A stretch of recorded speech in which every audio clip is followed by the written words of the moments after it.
Nakikipag-usap ba ang anak mo sa hindi mo nakikita? Yung tipong tumatawa siya, nakikipagkwentuhan pa siya, o minsan pinapagalitan niyo yung hangin sa tapat niya. Akala mo nasa horror movie na ang buhay niyo, o baka naman may mumu sa bahay niyo. Hindi po yan elemento mami and daddy.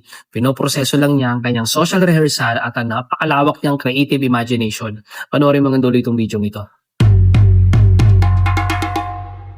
Ang video po na ito guys is sponsored by Gin and Jen Kidswear, no? Bakit nga ba may invisible friend ang anak mo? Sipin mo na lang, ang utak ng toddler mo parang isang laboratory ng mga idea.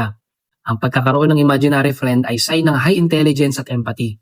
Ginagawa nila yan para mag-practice ng social skills. Kung paano makikipag-usap, paano makinig at paano mag-solve ng mga conflict na walang pressure mula sa totoong tao. Yan po ay paraan niya para iproseso ang mga emosyon at mga pangyayari sa araw na hindi nila kailangan mag-explain sa iyo ng direkta. Hindi yan nababaliw. Nagiging creative genius lang ang anak mo.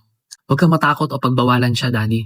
Sakyan mo ang imagination niya. Kapag sinabi niyang nandun sa upuan ng kaibigan niya, huwag mo uupuan. Ang pagtanggap mo sa invisible friend niya ay paraan para maramdaman niyang valid ang mundo niya at safe siyang mag-share sa iyo ng kahit na anong nararamdaman niya. Gamitin mo rin ang kaibigan na yan para turuan siya ng routines. O sabi mo sa friend mo na maligo na kayo para mas madali siyang mapasunod ng walang tantrums.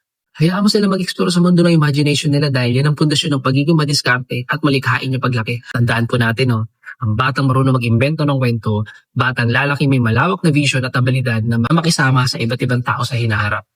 Panatilihin po natin yung suporta natin sa anak natin na yan, sa bawat kaibigan niya na yan. Kaya guys, check out yun na po ulit yung mga Gin and Jen Kidswear natin dyan. Presko at malambot ang tela dahil cotton linen, cotton spandex po yan.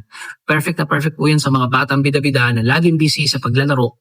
Kasama man yung totoong kalaro o imaginary friend niya. 4.6 to 4.9 po yung overall store rating natin. May 40k plus items sold na.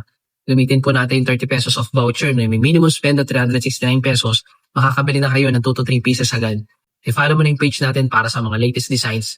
Kita-kits ulit tayo bukas.